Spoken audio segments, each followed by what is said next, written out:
दोस्तों, अगर आपने धुरंधर 1 और धुरंधर 2 देख लिया है तो आपके मन में भी एक सवाल आ रहा होगा कि जमील जमाली और हमजा में से बेटर स्पाई कौन है। और ये सवाल जो है वो आना भी बहुत ज़्यादा लाजमी है, क्योंकि दोनों कैरेक्टर जो है लास्ट में जो रिवील होता है कि एक 45 ईयर से पाकिस्तान में इंडिया के लिए स्पाई कर रहा है और दूसरा जो है वो अभी कुछ ही साल 2.5-3 साल हुए हैं और उसने 2.5-3 साल में पूरा तहलका मचा के सब कुछ खत्म कर दिया। तो दोनों में से बेटर स्पाई कौन है?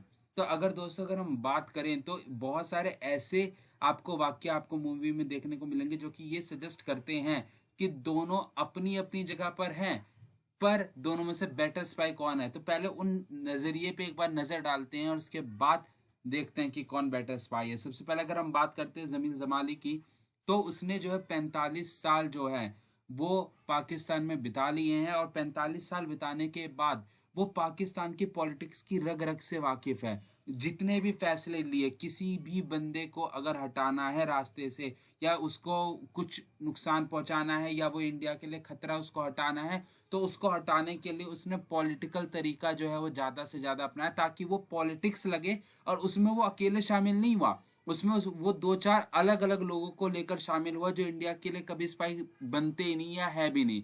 फॉर एग्जाम्पल, रहमान डकैत को जब हटाना था, हमजा ये करेगा काम, ये तो बात की बात है, लेकिन उसने सबसे पहले चौधरी असलम को बुलाया। अब एसपी असलम को बुलाने के बाद अगर आप देखोगे तो एसपी असलम को बुलाने का जो पूरा फैसला था वो पॉलिटिकल रूप में दिखाया कि भैया पॉलिटिक्स है, इस वजह से वो बुला रहा है क्योंकि उसकी पार्टी पर जो है वो बात आ रही है। अब एसपी असलम को बुलाया। अब यहीं पर अगर आप देखोगे तो मेन क्या है कि वो रहमान डकैत को हटाना है, पर वो अपने ऊपर कुछ चीज नहीं लेना चाहता, तो उसने एसपी असलम को बुलाया। एसपी असलम तो इंडिया का स्पाई नहीं है, पर बुलाया उसको ताकि वो जो है पूरी प्लानिंग करे और वो हटा दे और इंडिया को इससे फायदा मिले। ऐसे बहुत सारे वाक्य आपको देखने को मिल जाएंगे जहां पर इनडायरेक्टली, कभी डायरेक्टली जो है वो इंटरफेयर किए बिना किसी और की मदद से उसने जो है पूरा काम किया। जैसे अब उसे पता था कि लैरी में रहमान डकैत के बाद जो है अरशद पप्पू अपना जो है पूरा साम्राज्य फैलाएगा, तो उसने जो है चौधरी असलम की मदद से और जो पॉलिटिकल इन्फ्लुएंस की मदद से अरशद पप्पू को भी मरवा दिया। और जो है यहाँ पर आप देखोगे तो हमजा का रास्ता आधे से ज्यादा उसने ही क्लियर करवाया है, लेकिन बिना कभी इनडायरेक्टली सामने आए।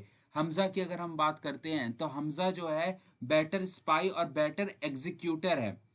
लेकिन अगर हम बेटर स्पाई की बात करते हैं तो भाई सबसे ज्यादा प्लानिंग, अच्छी प्लानिंग करने वाला जो व्यक्ति है वो जमील जमाली है।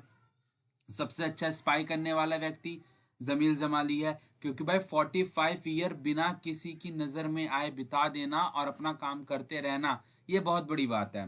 तो जमील जमाली जो है वो बेटर स्पाई है। पर अगर हम बेटर एग्जीक्यूटर की बात करें कि जिसने सारे प्लानिंग की एग्जीक्यूशन बहुत ही फास्ट और एफिशिएंट वे में करी, तो उसके लिए हमजा होगा। क्योंकि हमजा ने सिर्फ 2.5-3 साल में 45 साल उस बंदे ने जितनी मेहनत करी, उसका जो है सबसे ज्यादा एग्जीक्यूशन वाला पार्ट इस बंदे ने 3 साल के अंदर में कर दिया।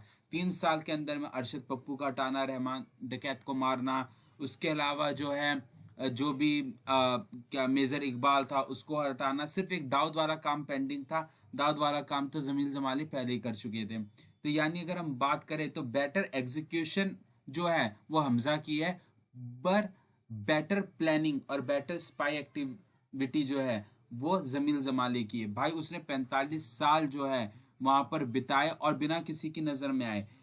जो भी फास्ट फॉरवर्ड काम किया वो हमजा ने किया, हमजा नजर में भी आ गया और इसी वजह से हमजा को जो है पाकिस्तान से वापस आना पड़ा। लेकिन अगर आप देखोगे जमील जमाली आखिरी वक्त तक वहीं रहता है और उसके आने का कोई चांस भी नहीं था और ना उसका आने का मन था। क्यों? क्योंकि अभी भी उसके हाथ में सब कुछ था, अभी भी वो ये सारी चीजें ना एज अ पॉलिटिकल दिखा सकता था कि भैया उसने पॉलिटिक्स में सारी चीजें करवाई हैं और उसने अकेले कुछ नहीं किया, उसने सबके साथ मिलके काम किया। जैसे फॉर एग्जांपल रहमान डकैत वाला काम और अरशद पप्पू वाला चौधरी असलम के साथ किया, फिर चौधरी असलम निपट गया, उसको हमजा ने मरवा दिया। तो वो कह सकता है कि भैया उसने ये काम जो है वो चौधरी असलम के साथ किया था, तो यानी वो हर जगह सेफ ही खेला है।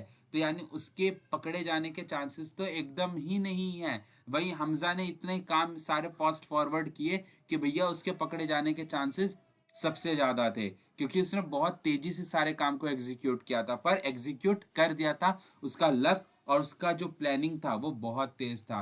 तो बेटर स्पाई की बात करें तो भाई हमजा के तो नंबर कटते हैं और जमील जमाली को सारे नंबर जो है वो मिलते हैं। आई होप आप भी इस बात से सहमत होंगे। अगर आपकी कुछ और राय है तो आप कमेंट बॉक्स में कमेंट कर सकते हैं, कमेंट बॉक्स खुला हुआ है और मैं भी इस डिस्कशन का पार्ट बनना चाहूंगा। तो कमेंट बॉक्स में कमेंट करके अपनी राय जरूर बताइएगा। Meet in the next video, till then take care, bye bye.